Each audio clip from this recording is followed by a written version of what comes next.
Hey, Mike, thanks for joining me today. It is great to be here, Kiah. I am so thrilled that we were able to make this serendipitous timing work out. When I reached out to you about a case you thought might be important or impactful to the financial services industry, you pointed to the calendar and reminded me that the Supreme Court was releasing some decisions that we might be interested. And one of those was Trump v. Slaughter. And so we are recording this in sort of shockingly breaking news, for me at least, a week after the decision has come out. Before we get into the legal implications, can you give me the facts of the case and some of the case law that we're going to be discussing today? Absolutely. So Slaughter is Rebecca Slaughter, who was, until a few months ago, was a commissioner on the Federal Trade Commission. She was appointed by a Democratic president, and so she was a holdover, in a sense, under the new Trump administration as a Democratic commissioner. And President Trump, pretty early in the new administration, fired Slaughter as well as another Democratic commissioner. And Yeah. what's significant is that under the FTC's authorizing statute, which goes back to 1914, over 100 years, the president is not allowed, until this case we're about to discuss, the president is not allowed to just summarily fire a commissioner. There has to be cause, and cause has usually been interpreted as meaning some sort of, malfeasance or dereliction of duty. Like they're not an at-will employee. And so Slaughter challenged the termination, saying basically, 95 years of Supreme Court precedent protects my service, my tenure at the FTC. It went through the courts. The district court, which was the first court to hear the case, preliminarily determined that she was right, that the president doesn't have this authority to just summarily terminate her. And then the Supreme Court decided to take the case relatively quickly on what's called the shadow docket. That's when they're essentially deciding things that are at preliminary stages of litigation. And they sent a very strong signal as to what they were going to do, because basically she wanted an injunction or a stay so that she could be restored to the FTC while the case is going through the courts, and that could take a couple of years. And the court was like, nope, we're just going to allow her to be terminated, even though we're not deciding merits of the case. That's what they said. But the signal was very strong. And this happened in a few other instances. The president fired some commissioners on the National Credit Union Administration, National Labor Relations Board, and they all seemed like they were test cases. Mm-hmm. And the Supreme Court ended up deciding to take this case, and here we are to discuss it. Yeah, and something I think about Slaughter's role is that it wasn't just her. There was like some, as a commission, the Federal Trade Commission, the C. So she would have had some other board members, and correct me if I'm wrong, but these are kind of people who have terms. And so there's this predictability about when vacancies would come up. And then I think maybe not in the FTC, but maybe in some other places, it's supposed to be bipartisan. It's an odd number, also similar to our Supreme Court, and then the party that gets majority would be the party in charge, but there would be the other party in the minority, correct? Yeah, all that is true. These structures are very much by design and by intention. And just as you were alluding to, they're typically bipartisan. There's a mandatory requirement that a certain number of the commissioners or the board members have to be from different political parties. There are staggered terms. In the case of the FTC, the terms are 7 years. In the case of the Federal Reserve Board, the governor served for 14 years. Oh my God. And it's a very long time. And job security. Well, we'll talk more. There is job security at the board. Too soon. But too soon, right. The board seems to be treated as special. That's the second part of the podcast we'll discuss later. But yes, it is intended to be a bipartisan leadership structure that is insulated to a degree from political pressure. Okay. And again, this has been a consistent agency structure that Congress has used going back to, I believe, 1887, when the Independent Railroad Commission was formed with 5 members. This was back when they were building interstate railroads. Yeah, The Manifest Destiny days of United States history. And It was created with 5 members who could only be fired for cause. And then you see the Federal Reserve Board in 1912 and the FTC in 1914, the Securities and Exchange Commission, Commodity Future Trading Commission, the FDIC. Those were created 20 or so years later, after the 1929 stock market crash. And again, all the way up through the CFPB, where I used to work for 12 years, was created in 2010 in the Dodd-Frank Act to have a single director who could only be fired for cause. And one of the things we'll talk about is that the Supreme Court already struck down that agency structure as unconstitutional in 2020 in a separate decision called Celia Law, which I think was really a foreshadowing of how the court was going to rule in Slaughter. Okay, so what was the outcome of Trump v. Slaughter, and like broad strokes, why is this important before we break it down? The Supreme Court, in a 6-3 decision, upheld President Trump's removal of Slaughter without cause. And the decision was written by Chief Justice John Roberts. And essentially, the lodestar of the reasoning was that the president, as the chief executive of the United States government, he or she, it's never been a she, but, he alone has the power to remove superior officers of the executive branch.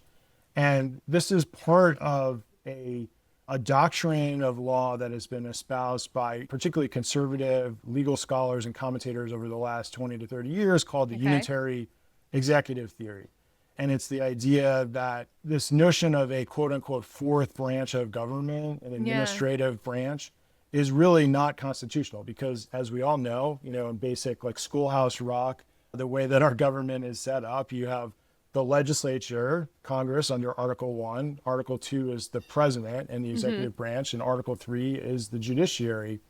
And these agencies, and this is part of the reasoning in the decision and the dispute with the dissenting justices, that the idea, they are taking a very much a kind of a binary approach, saying you have executive power and function, you have legislative power and function, and you have judicial power and function.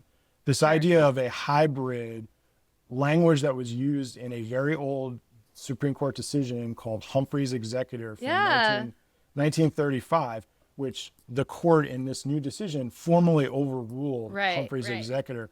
And in Humphrey's Executor, that was actually a case about the Federal Trade Commission and President Franklin Roosevelt attempting to fire. History repeats itself clearly.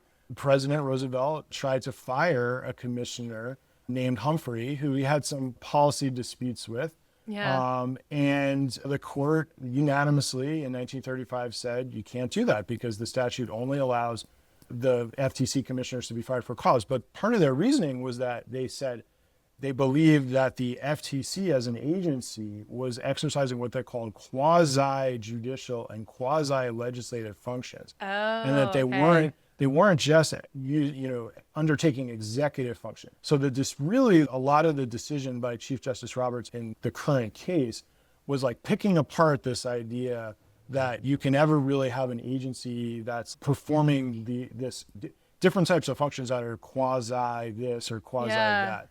It's very much saying like you're executive, you're judicial, or you're legislative, and that if you are exercising the executive power, that is reserved for the president and the president alone. And so if you're going to be sort of acting as the president's delegate and exercising that power, the president needs to have the ability to remove you at will in order to control and to be accountable for those decisions. Okay, yes. So there's a lot there. Humphrey's Executor is the case law that was governing everything, I don't know, maybe up to 2020. And then we have this erosion.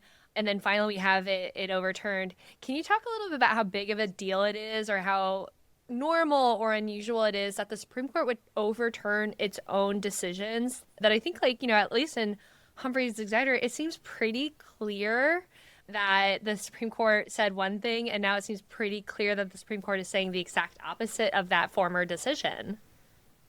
Yes. So in the law, in Supreme Court parlance, there is a doctrine called stare decisis, and I had to look this up. I should know this offhand. as a practicing Oh, it's lawyer Latin. You're not expected to know all these things off the top of your head. I mean, as a lawyer for over 20 years, I should know this. But AI tells me that it is a Latin legal term meaning to stand by things decided. And it's the idea that certain decisions take root in the law and in the common law. And that engenders reliance interests by all the parties that have to abide by that decision, whether it's the regulated parties, whether it's the citizenry, or whether it's other agencies of government like Congress or the president. And essentially the doctrine says, if you're going to overturn a prior judicial decision by the Supreme Court, there really has to be good reason for it. It has to, even if you think the original decision was wrongly decided, there are these reliance interests that came about after that decision was put into effect. And that has to be taken into account when you make the subsequent decision whether or not to overturn the case. So a very good example, totally outside the realm of financial services, but it's, I'm sure, very accessible to this audience, is the decision in Dobbs in 2022 to overturn Roe v. Wade, which protected a woman's right to choose. And that was that at the decision, federal level. At the federal level. Reserving it to the states. That was the decision was from 1973. Yep. And there was a decision in 1992 called Casey that essentially preserved Roe v. Wade. And then in 2022, there was a 5-4 decision. And a lot of the argument there was this decision has been in effect for 50 years. You are overturning 50 years of expectations around this being settled law. Right. And so with Humphrey's Executor, this goes back 90 years or 90 plus years. And it's not just Humphrey's through today. There are some decisions that were in the intervening period, and not to go down the rabbit hole, but there was a decision in '88 related to whether there could be an independent counsel appointed who would investigate members of the executive branch. If you remember, that was around the Iran-Contra scandal under the Reagan administration. And the court, there was one dissent, Justice Scalia, and that dissent, I think, ended up becoming the intellectual underpinning of the current court's view. But, you know, it was either 7-1 or 8-1 where they said, you know, even though the special counsel or independent counsel could only be fired for cause, that was still constitutional. And because of the idea that it was an inferior officer as opposed to a superior officer. But then you started to see chinks in the armor.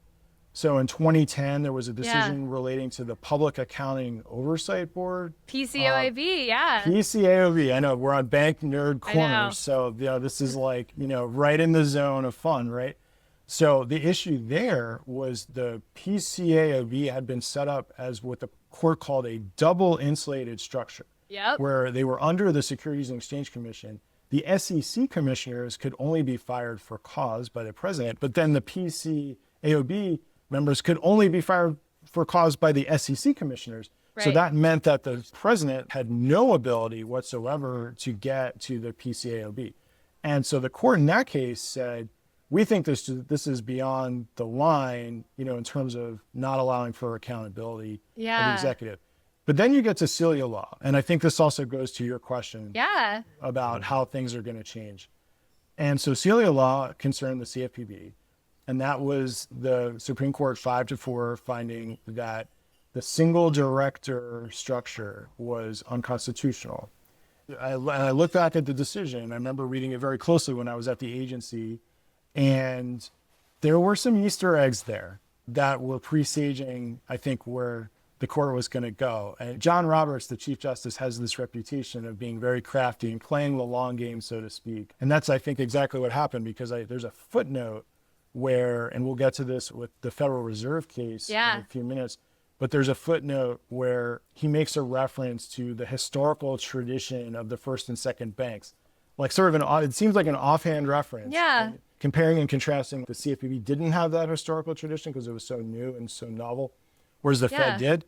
And like a lot of people recently were like, where did this idea of the Fed having a historical tradition of independence come from? Well, he was previewing this 6 years ago in his decision.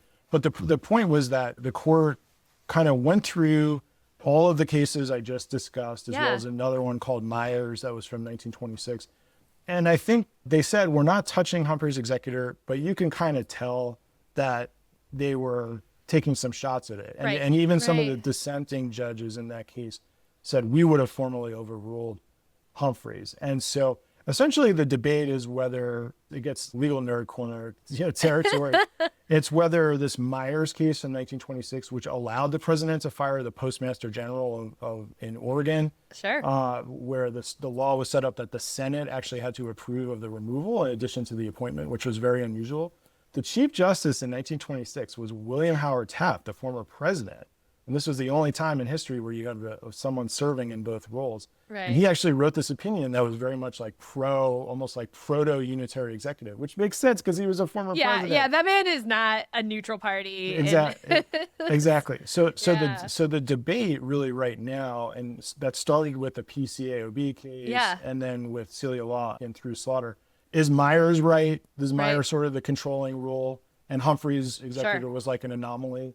Or was Myers the anomaly and Humphreys was the rule? You say Humphreys is the anomaly, and that's the question we're kind of asking today. But in addition to all these cases that kind of, eroded Humphreys' executor after it was decided, the whole administrative state has sprung up on the foundation of Humphreys' executor. And this is, maybe a time that I like just reflect that so much of the financial services landscape or the financial regulatory landscape has been decided not on codified law that I can point to, but rather the interpretation of law or the enactment of law that comes from these cases. And the interest rate exportation is a place where I've also spent a lot of time, and is really comes from one court case between two banks. And so what does it mean, especially thinking right now in this moment, what did it mean for an agency to be independent? Why was that something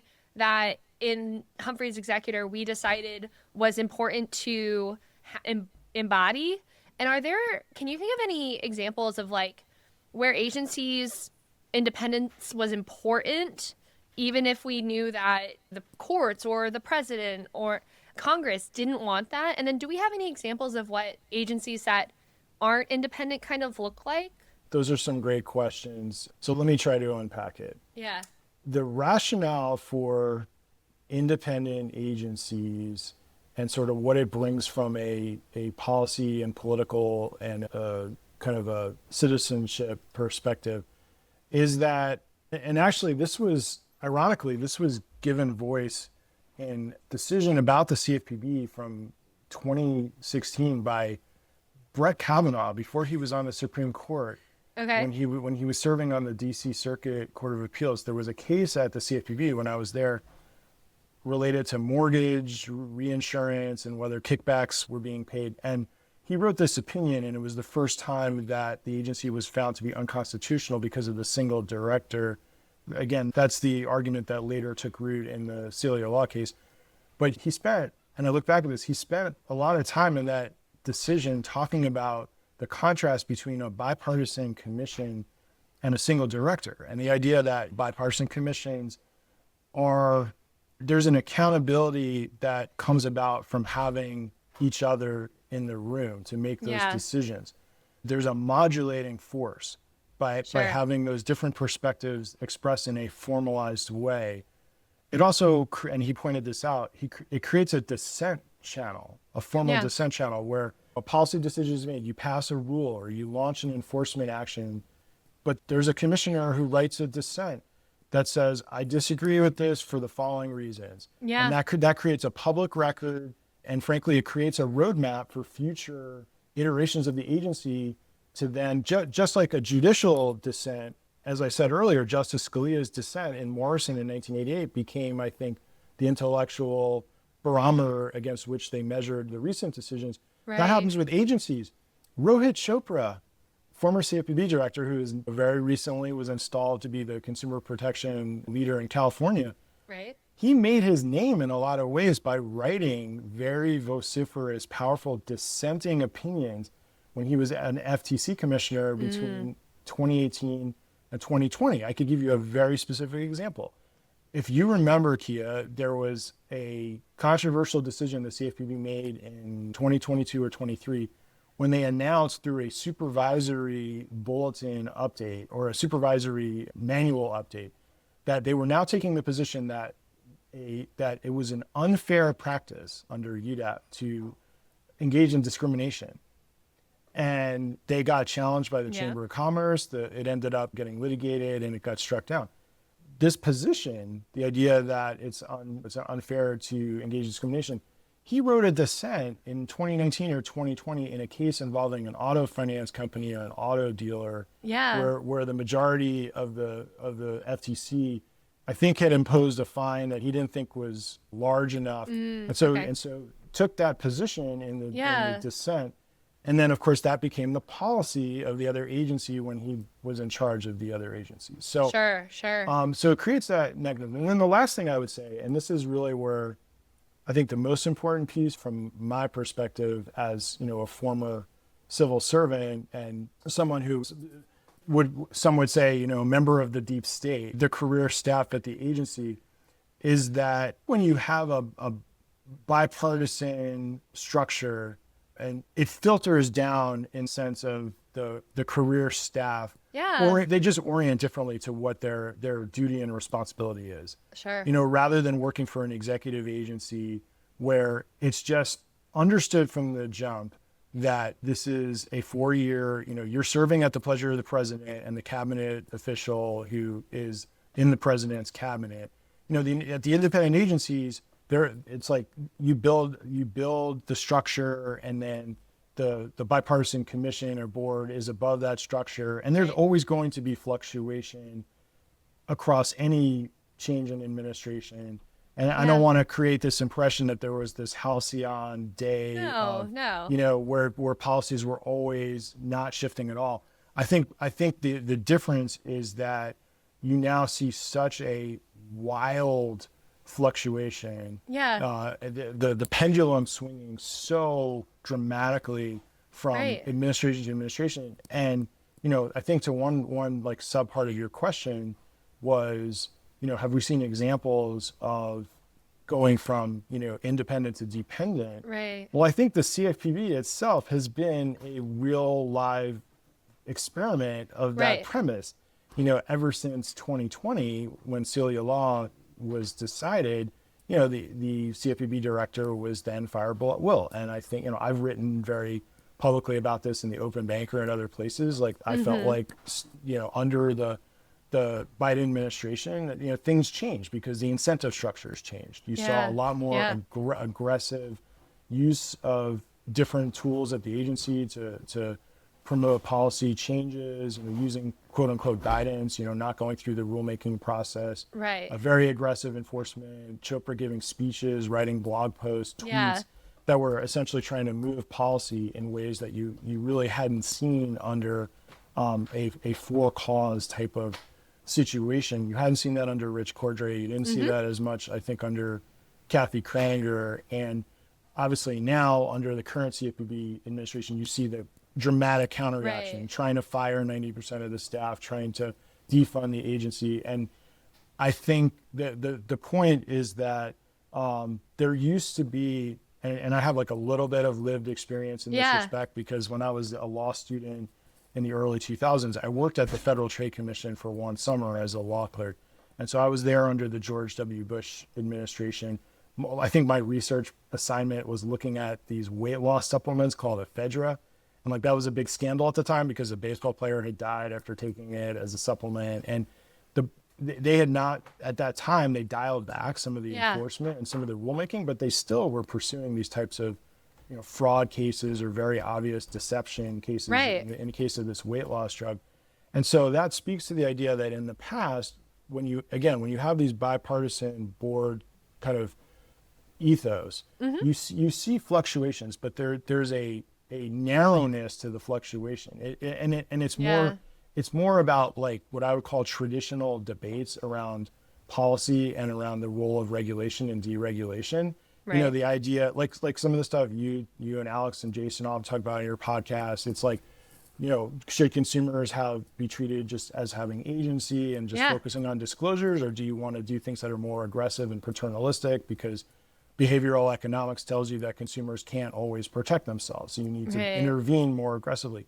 These are like whenever you see Yeah. panels at, conferences, if you have like law professor Todd Zwicky from George Mason on one side or law professor Adam Levitin from Georgetown on the other side, they're always kind of like taking these opposing viewpoints. Yeah. And I think the policies, in my view, often reflected those I don't want to say marginal, but those like important differences that were Yeah. really about like healthy philosophical differences in the role of government and the role of regulation. Whereas now you are Right. seeing like, should we even have a CFPB at all versus like have a really muscular CFPB that's going to like crack skulls everywhere. Well, and I right? think the commission structure, even just as you're talking and I'm envisioning, even how would this be experienced in an agency?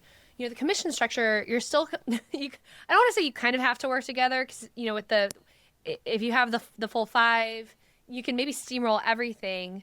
But I think that there's almost an accountability dynamic where the commission understands it's leading an agency and understands it's leading people, and once you're kind of installed and once you feel insulated and independent, you can focus on who you believe are your impacted class or your constituents, right? If you're the SEC, right, you have to balance both the interests of the companies that you would regulate, the public companies, but also the investors. And you can kind of take their concerns into account. You are accountable to those groups of people.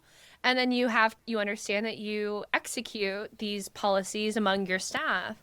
But if you have these agencies that are no longer independent and they are basically like John Roberts, one could say John Roberts' decision is basically like, hey, if the president appoints you, the president can fire you. Well, that's your boss now, right? And like that means that the SEC, who is again the two constituents that they need to balance, has a third constituent, and it's not always clear, to what degree the interests of the president and his administration would kind of counterweight any of these or how they should be kind of managed. And obviously, like, I don't get to fire the SEC commissioner. I don't get to fire any of these people. And they always I think Roberts has talked about the role that democracy plays in providing feedback about whether I'm pleased with the agency's directions. But it is interesting because I feel like at the very least, the independence created that cushion that allowed for the accountability of the interest groups. And then the lack of independence just adds an interest group, and arguably a more important interest group than any other interest group that these 8 commissioners had to take in mind. So it is interesting. I was trying to think about the impact of this case for financial services, because our agencies, the federal banking agencies, are a little different. We'll definitely talk about the Fed, but FDIC has its own board, right? And there's been some dynamics. The OCC is part of the Treasury. So that's not technically, that's like the definition of dependent agency. And it hasn't always come up that, like, in my mind, the OCC seems in the past has been more independent. It felt like more independent from now. They definitely always kind of embodied the agency's priorities, but now it feels like, oh yeah, no, the OCC is totally an agency within the Treasury, which is part of the Article 2, right? I can't remember. I'm so sorry. Now I have to look up which the articles are, but within the president's. But what are some other, in your estimation, what are some other agencies that might be impacted by this decision? And can you kind of weigh in on some thoughts we might have for those agencies? Yes, no, and just reflecting on what you were just saying about Justice Roberts' accountability argument, I agree with you. I think that there's a lot of theory that is expressed. I'm probably giving away my bias about how I feel about the opinion, if it's not already latent. I think there's a lot of theory that is interesting from an academic and a constitutional law debate perspective, Sure. But the opinion really does, and the dissent calls this out, Justice Sotomayor, pretty starkly. The opinion really doesn't grapple with the practical implications of what it's saying, and just like the basic premise of, and I think Sotomayor made this a variation of what I'm about to say. So you're now saying 6 justices of the Supreme Court in 2026 that for the past 100+ years, Congress and a series of presidents who signed the legislation that Congress passed, they have all been violating the Constitution by... I'm surprised to learn. You know what I mean? Glad Right, we're correcting this right. huge error. Right. I think there's a statistic in either Celia Law or the Slaughter case, noting that I think 40+ officers would be implicated, agencies or like heads of other agencies. Wow, 40. So you mentioned some of them, like the FDIC, the SEC, there's the CFTC, National Labor Relations Board. So this could definitely affect union management types of issues and how they're resolved in this current climate. The Office of Special Counsel, which is this like small agency that deals with alleged wrongdoing, or if someone is fired, a federal employee is fired and they have appeal rights. So what happens now if the Office of Special Counsel is now completely the head of that agency is an at-will employee? How can a federal employee then expect to get any sort of neutral, objective ruling from that agency if they're challenging being fired or some sort of other issue?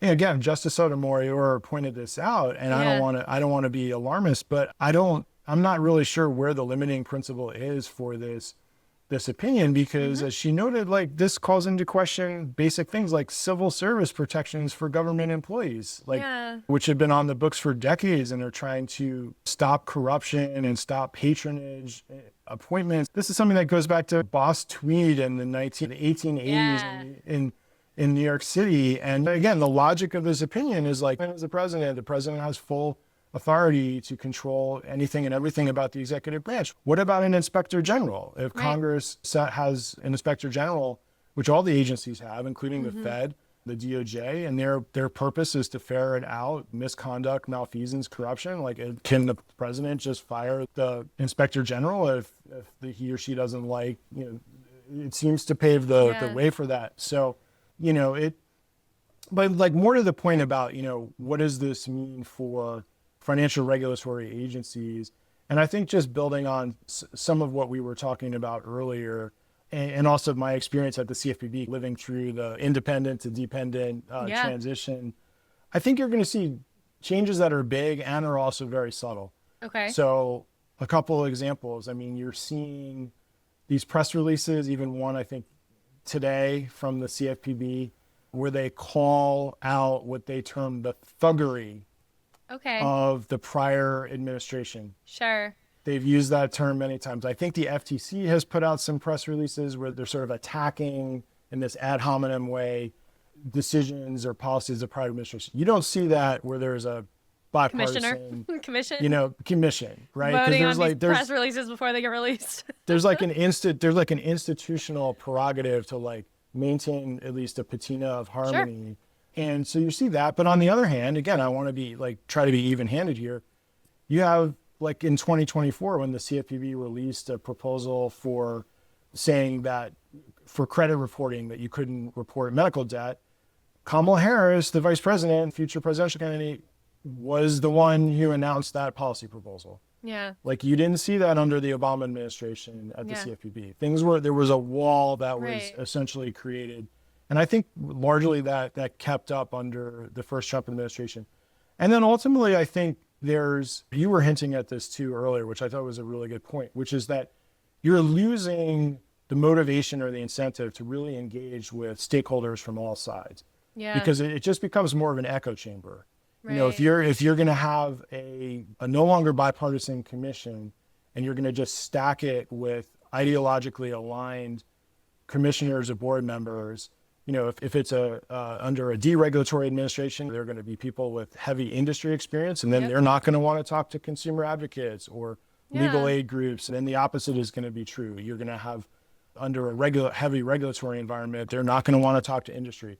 So I don't think that's good for politics and for accountability, but it's also not good for policy, because then you're gonna lose the perspective and to create that balance that you really need. And in the case of the CFPB, it's like literally written into their statutory purposes and objectives that they're supposed to have these balances in place. They're supposed to guard against UDAPs and discrimination, but they're also supposed to preserve access to credit and enhance innovation.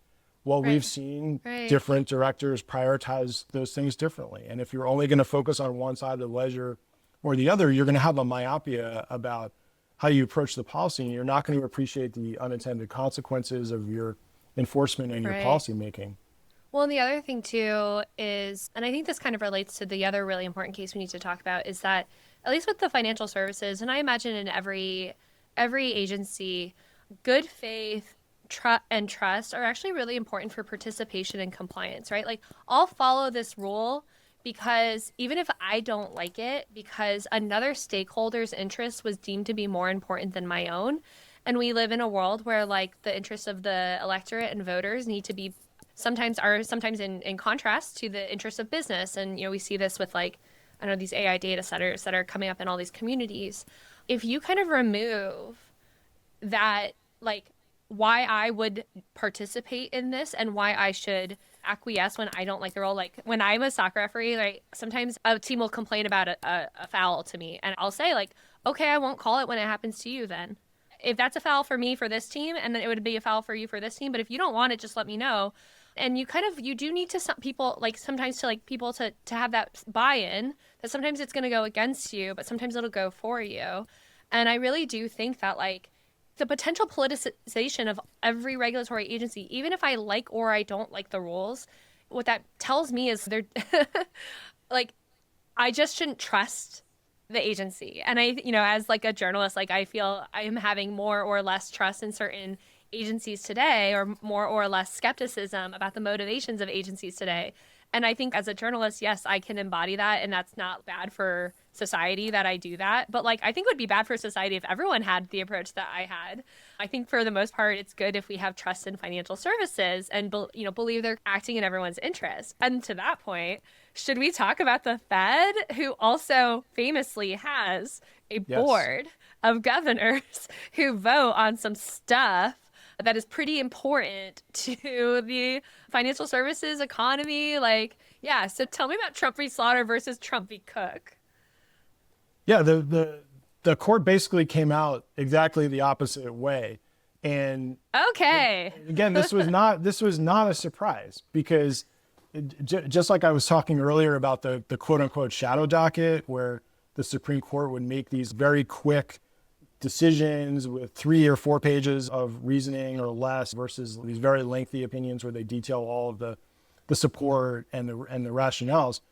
When Lisa Cook, the Fed governor who was accused by Bill Pulte of Yep. mortgage fraud, and that was the reason why President Trump announced on X that he was firing her, and then she challenged the termination, really for the same reasons that Rebecca Slaughter challenged the termination at the FTC, saying Sure. under the Fed's enabling statute, the governor can only be fired for cause, and she wasn't, let alone establishing cause. She wasn't even really given notice or an opportunity to challenge it. Right.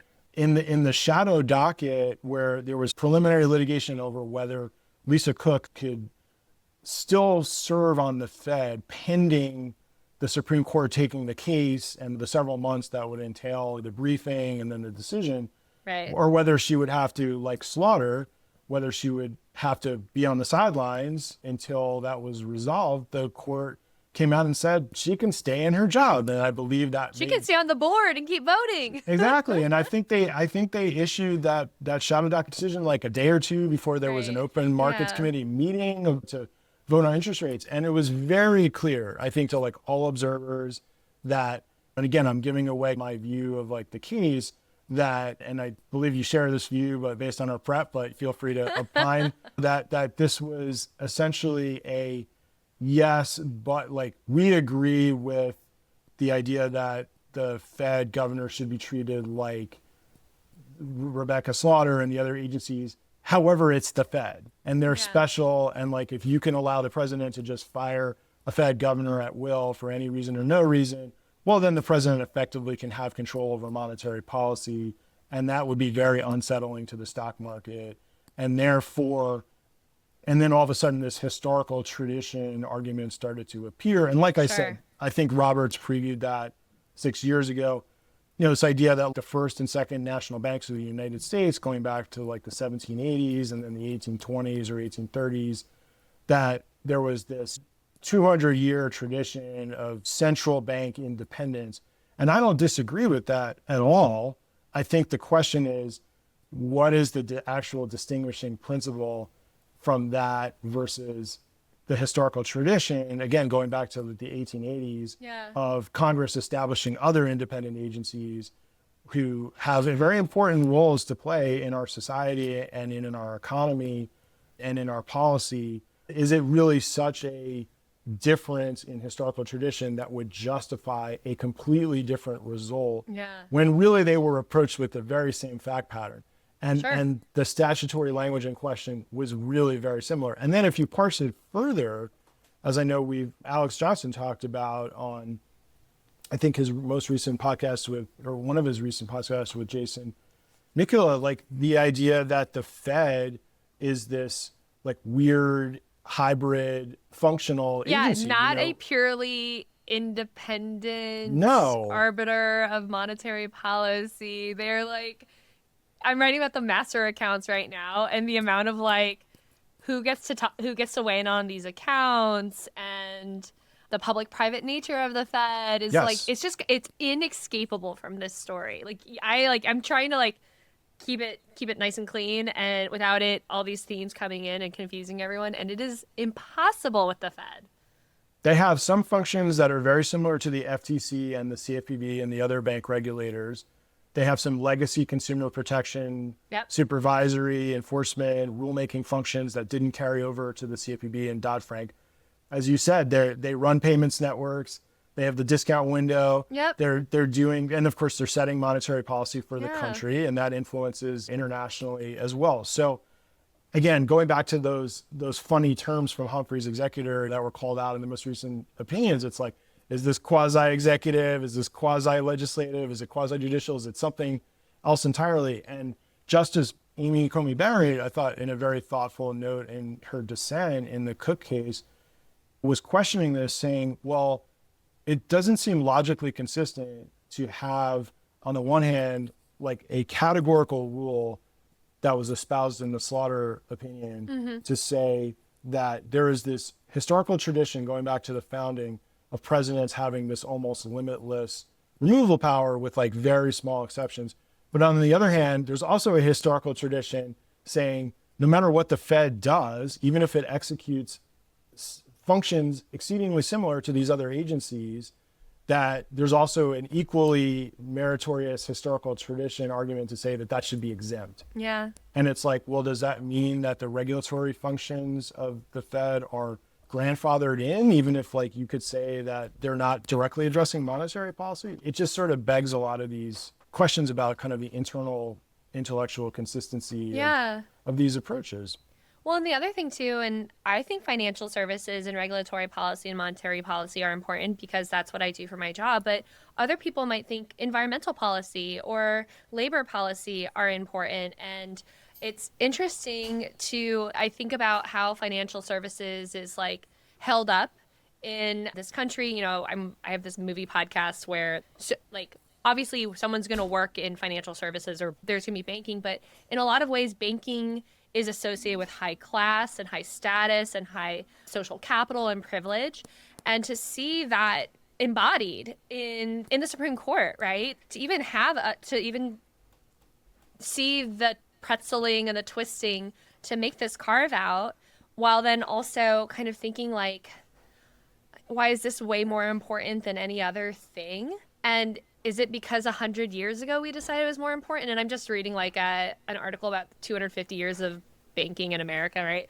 And, you know, if you want to point out the first and second bank of the United States, I don't think those are great examples because they had charters that expired. Like, what are you talking about? Those were the definition of not independent. Like, if you have to ask Congress to approve your continued existence, and then Congress could say no, I don't think that's quite the like legacy and tradition I would hang my hat on. If I'm the Federal Reserve, what I would say if I'm the Federal Reserve is there is a whole like act that Congress passed that said these banks will exist. We set it up, and that's that. Congress made their intentions clear, and I think that kind of comes up in not just like Trump v. Cook, not just Trump v. Slaughter, but comes up in some other cases we saw last year with Loper Bright and West Virginia v. EPA, right? Like Congress was clear in these intents. They want these agencies. They used a historical setup to like set them up. It felt like no one was going to be happy, which meant it was a great compromise. And then everyone just had to deal with it for 90 years. And it's so interesting today to try to like be like, okay, so this agency, not independent, not independent, not independent. Okay, I guess the Fed for now, but maybe they can find, I mean, all reports is that the Trump administration is going to continue trying to fire Yes, Governor Cook. And exactly. then, It's going to be back before the Supreme Court. right. And like within a year. I mean, we haven't put this issue to bed in part because the Supreme Court was not consistent, right? Yeah, no, you're absolutely right. I mean, a couple of reactions. So one is that some of the commentary I've been reading puts a sort of related but separate, more cynical view on it, which is that this is Let's get basically this is basically the court siding. I mean, this goes to your point about like how financial services connotates the wealthy and the well-heeled and sophisticated parts of society. And, it's the idea that the court is willing to give a pass for the agency that kind of keeps the stock market quiescent and versus like all the other agencies that are protecting, to your point, the environment or consumers themselves. The public and the plebeians and right. people who don't want to squeeze money out of every single thing in our economy. Yeah, it's like they're setting a higher bar for these types of decisions. And then, you mentioned Loper Bright. That's the other piece to this, which again, I'm revealing my viewpoint on it, is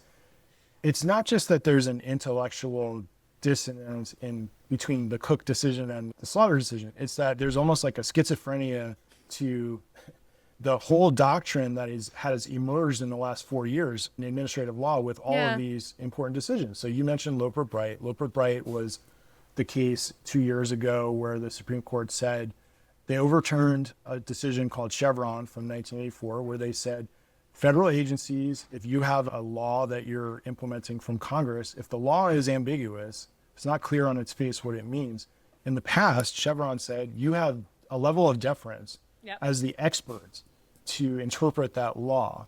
Whereas now, Loper Bright says that's improper. It's the judges, it's the judiciary's role to interpret ambiguous statutes, not the agencies themselves. Yeah. Now, the rationale there was in part, well, you're almost like over-delegating Congress's role to agencies in doing so. And then you also have this other decision called West Virginia v. EPA, which was from 2022, which was similar in a sense that it was almost advertised or viewed as like empowering Article 1. It was saying that if it related to an EPA rulemaking, but it's saying that if a federal agency rule has such a dramatic impact in terms of economic costs and benefits or has outsized policy impact, that exceeds their role under separation of powers that Congress reserves for itself. They called it the major questions doctrine. If it's a major question of law, policy, or economics, only Congress can make those decrees. You can't have an agency that takes like a tabula rasa type of ambiguous statute and then in that case imposes a very costly rule on industries to comply with the Clean Air Act. And so again, the schizophrenia is the idea that Loper Bright and EPA West Virginia were supposedly all about empowering Congress and saying Congress reserves these decisions for themselves and agencies. So in a sense that subjugates the executive through the agencies to Congress's will.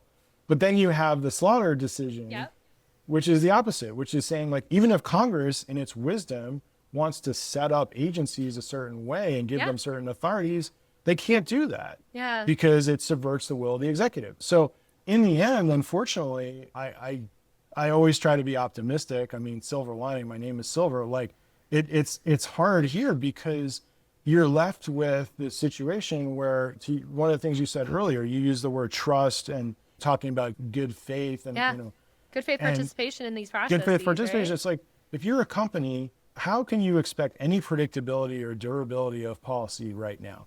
Because you have these decisions which don't seem to really add up to like a coherent philosophy.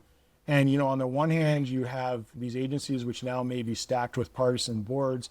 On the other hand, you could have a lot of Supreme Court overturning of progressive aggressive legislation under the major questions doctrine Right. under a new administration, and you have a lot of judges going on their own devices to interpret statutes rather than letting the agencies do it themselves. So it just becomes this whack-a-mole across the ecosystem. So what I ultimately come down to, my thesis is, if you're a company and it feels like you're caught in this vice, and we haven't even talked about like the state federal dynamic. I mean, you're Mike, hinting we can't even get into that. I know. You're hinting at How it. dare you bring that I know. up? I'm trying to have these nice little podcasts, nice little articles. Like neat buckets of agenda points. I know. You're dealing with the fact that we're a federalist society and you have to comply with state laws and federal laws and deal with preemption sometimes and not other times.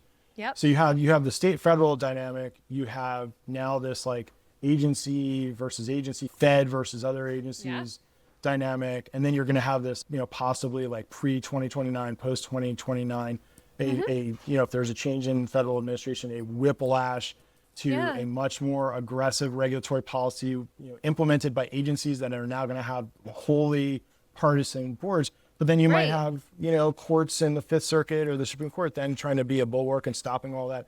So if you're a company, how do you plan for this? How do you navigate it? And I say, focus on your best practices and look at the big picture. Yeah. And I made this mistake a lot of last year, like trying to follow so closely the day-to-day, play-by-play of what was happening at the CFPB. And at some point, it's like, it just becomes noise. And you have to like kind of keep your eyes on the prize. And, ultimately, you just have to make risk calculations that are based on sound judgment and based on, some sort of assessment of like, how do you mash all these things together? How do you take into account like the preferences and wishes and demands and requirements of your state regulator versus your federal regulator? How do you account for what's happening today versus what might happen in the future?